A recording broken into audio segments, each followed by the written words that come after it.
wabarakatuh. Waalaikumsalam warahmatullahi wabarakatuh. Selamat siang kelas 8B. Ya. Masih semangat ya saya hari ini? Ya. Baik, bertemu lagi dengan Kak David di mata pelajaran Akidah Akhlak pada kesempatan siang hari ini. Namun sebelum kita masuk ke pembelajaran, alangkah baiknya kita awali dengan membaca basmalah secara bersama-sama. Bismillahirrahmanirrahim. Baik, terima kasih teman-teman semuanya. Untuk selanjutnya saya absensi dulu ya tentang kehadiran teman-teman. Siapa tahu nanti ada yang pulang atau ada yang bolos, saya tidak tahu. Nanti yang saya panggil namanya bilang hadir. Saya ngotot politik.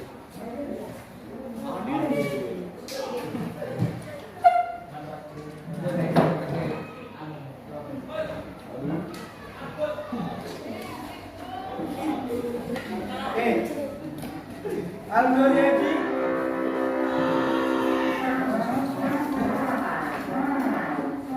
Ami Pasca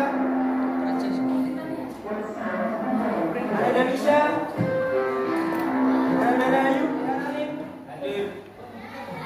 Evalina Rehan Liril, ada yang belum saya panggil namanya? Ya. Didi. Ada Didi. Berarti ini ya kelas 8B ya. Nah, oke teman-teman, silakan dikeluarkan buku tulis akidah akhlaknya dan juga HP-nya. Di bawah silakan dikeluarkan. Dan HP.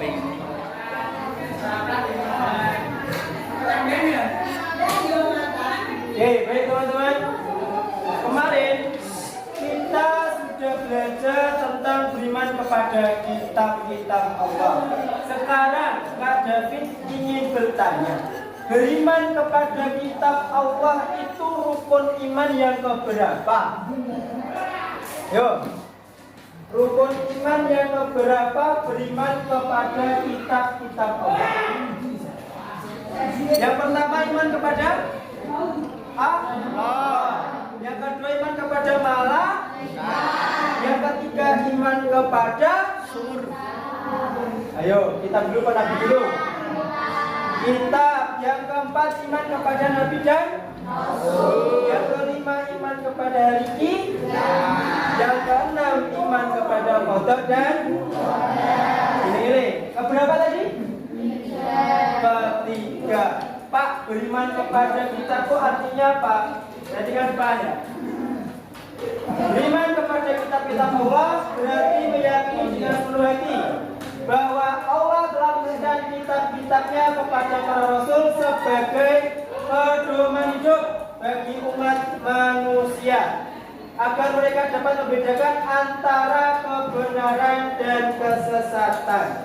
Jadi Allah itu ngedoke Al-Quran, ngedoke kitab, fungsinya itu untuk menjadi pedoman manusia. Oh iki to sing bener, oh iki to sing salah. Contoh, di dalam Al-Quran itu kita dilarang untuk mendekati zina. Contoh zina itu apa Pak?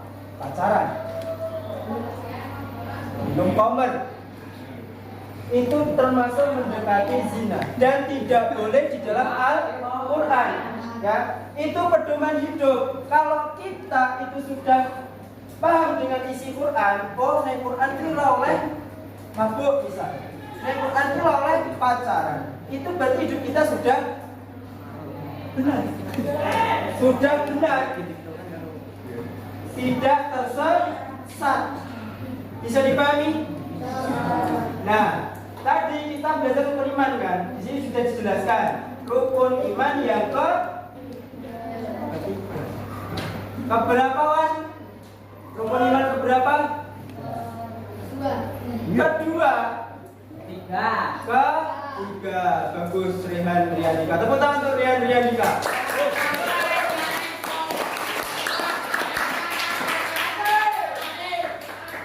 Oke, kita lanjut ya.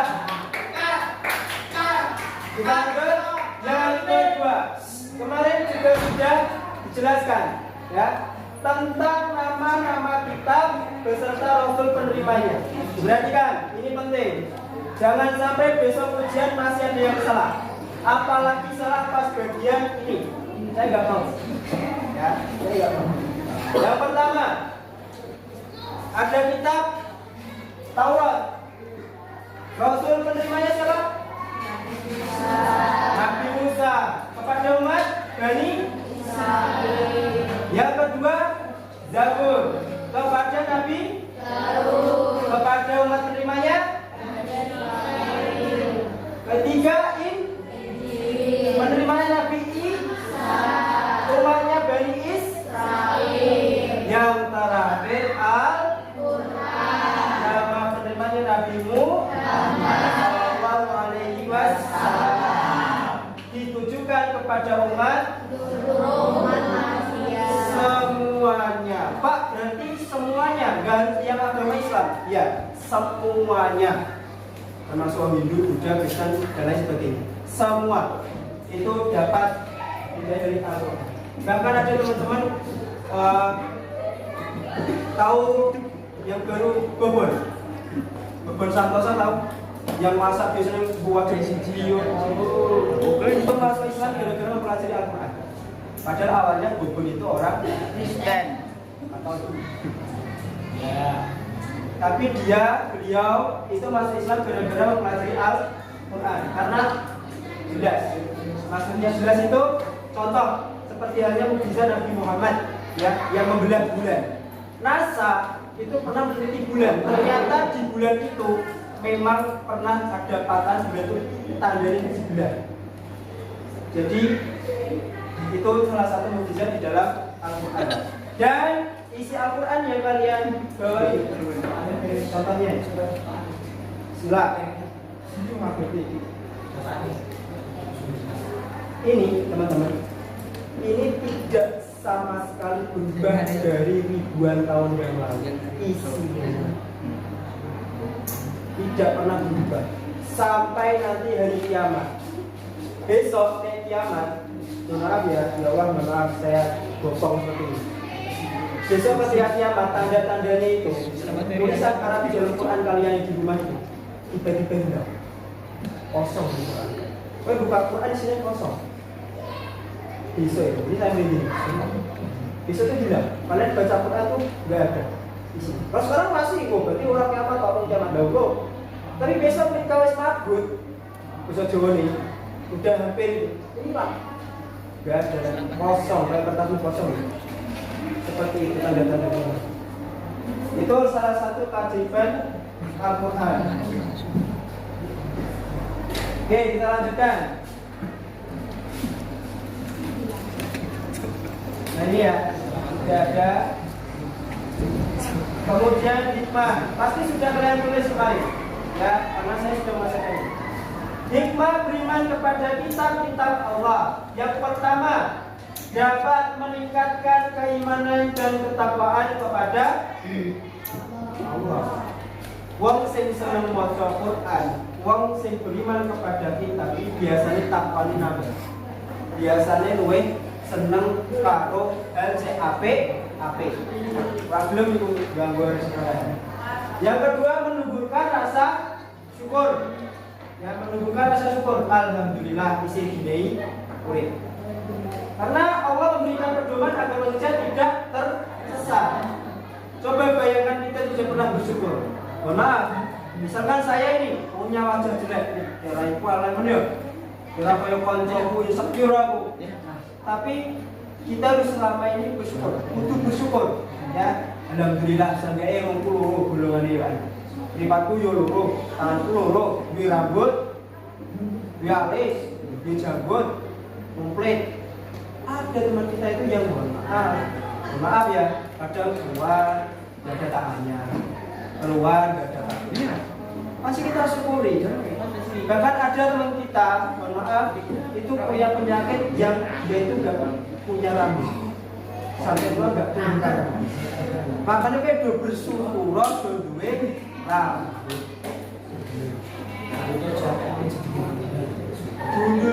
Bundur itu jangan malu. Segala rambutnya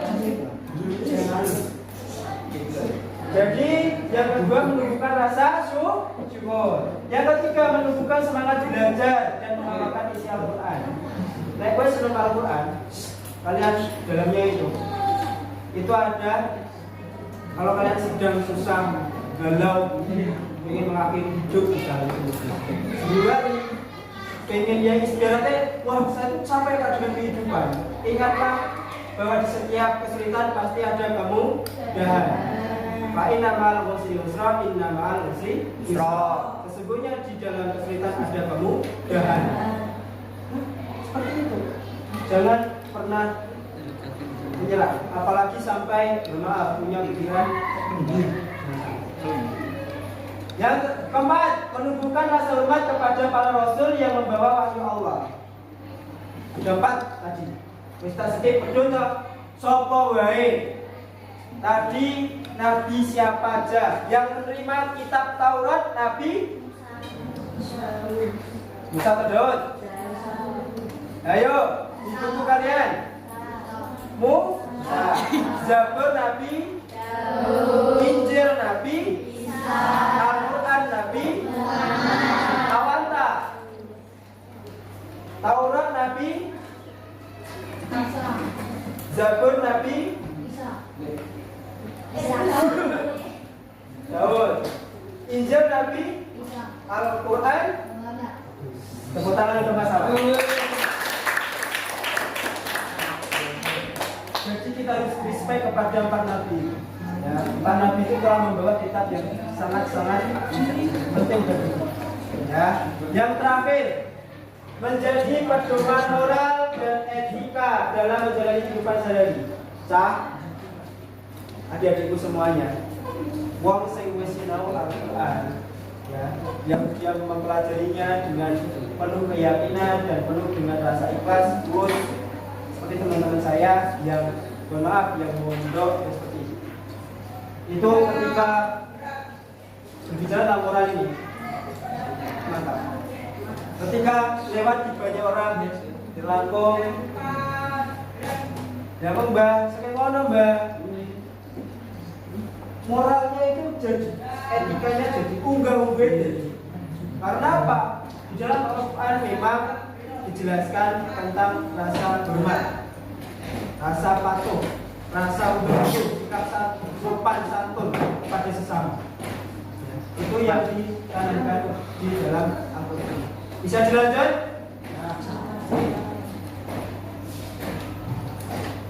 Yang keempat, perilaku orang yang beriman kepada kitab-kitab Allah. Ciri-ciri orang yang benar-benar beriman kepada kitab-kitab Allah antara lain: satu, selalu membaca dan mempelajari Al-Quran dengan penuh kesungguhan. Kita sudah menerapkan. Kapan Pak? Setiap jam 9. Pak, tapi kan itu Iqra bukan Al-Quran. Sama saja. Kalau kalian sungguh-sungguh baca Iqra, nantinya ketika Al-Quran itu bakalan, Pak, baca Iqra itu dapat pahala enggak? Dapat. Dapat. Ojo menganggap yang bercakap yang enggak. Iqra pun dapat. Setiap huruf A, Ba, Ta, Ka, Ja, Ha, Ko sampai Ya, itu satu hurufnya ditumpah. Paham ya? Berarti semangat olehmu moco Iqra. Jam 9 aku moco Pak Imam. Jadi silakan itu dibiarkan lagi. Semangatnya moco Iqra. Ojo malah kabur. Gua jam 9 iki moco Iqra nama rumah. Istirahat dengan gigi. Yang kedua, mengamalkan ajaran-ajaran yang terkandung dalam Al-Quran. Contohnya itu tadi, di balik kesulitan pasti ada kamu rasa galau, santai. Yang ketiga, menjadikan Al-Quran sebagai pedoman hidup dalam setiap perbuatan. Jadi, jadilah Al-Quran ini pedoman uripku, sebagai pedoman hidup, sebagai arah hidup. Oh, uripku terkait kaya ngene. Ben lurus dalam, insya Allah jadinya. Yang keempat, menghindari perbuatan yang dilarang Allah. Kalau kita tahu Quran, oh berarti kalau di dalam Quran itu nggak boleh mabuk, berarti saya nggak boleh mabuk. Agar tidak terjadi apa? Kejahatan. Paham? Yang kelima, ini laki-laki perhatikan. Menjaga sikap dan tutur kata agar sesuai dengan ajaran Islam. Wong Islam iku aja nganti usahakan misuh-misuh. Usahakan. Apalagi kalian yang sudah cinta Quran. Ya, beriman kepada Quran. Pak, saya tuh seringkali juga kata-kata itu jorok, nanti merinding kayak gini. Apakah itu sudah menunjukkan iman? Belum. Berarti dia belum beriman. Karena syarat iman itu ada 3. Iman dengan hati, iman dengan lisan, dan iman dengan perbuatan. Dua hati jelas. Beriman apa Allah? Beriman. Itu aku isinya berjual, aku isinya Allah. Misalnya. Iman dengan lisan. Kalau masih bicara kotor berarti belum beriman. Karena iman dengan lisan itu berat. Harus menjaga perkataan. Yang terakhir dengan perbuatan. Contohnya apa? Sholat, zikir, membantu orang lain, ya, boso promo, omongan orang tua, sopan. Seperti perbuatan. Iman itu 3 itu. Dan besok kalian akan belajar tentang Syu'abul Iman yang cabangnya ada 77. Ini baru 3, nanti 77. Bisa dipahami? Oke. Dari 4 poin tadi, ya 4 poin. Dari yang pertama, dari ini, dari pengertian, kemudian nama kita, ya, kemudian apalagi hikmahnya, kemudian perilakunya. Ada yang ditanyakan? Belum? Oke, kalau belum, silakan yang bawah B. Silakan kalian buka Google. Pastikan internetnya jalan.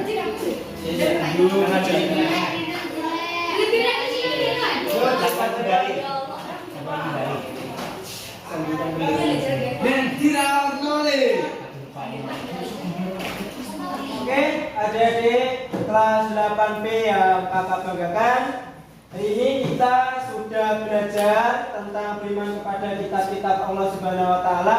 Tadi sudah saya jelaskan 4 poin itu, kemudian kita main bareng melalui Kahoot. Asik nggak? Asik. Mau main lagi? Mau.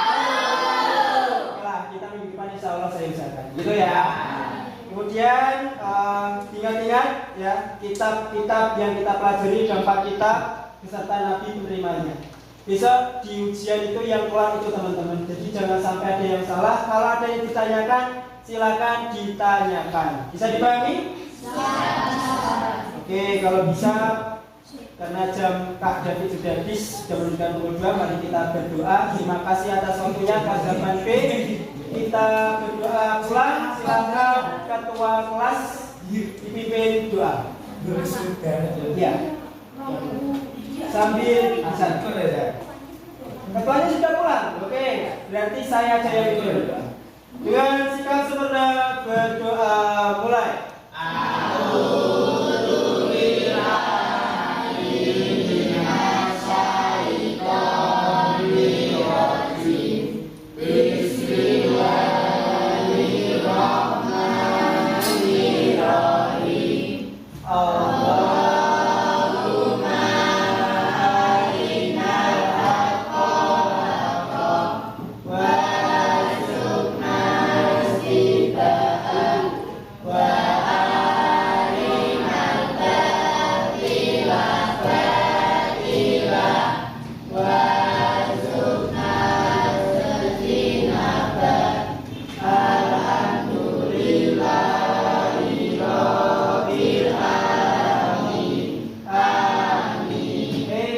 Wassalamualaikum warahmatullahi wabarakatuh.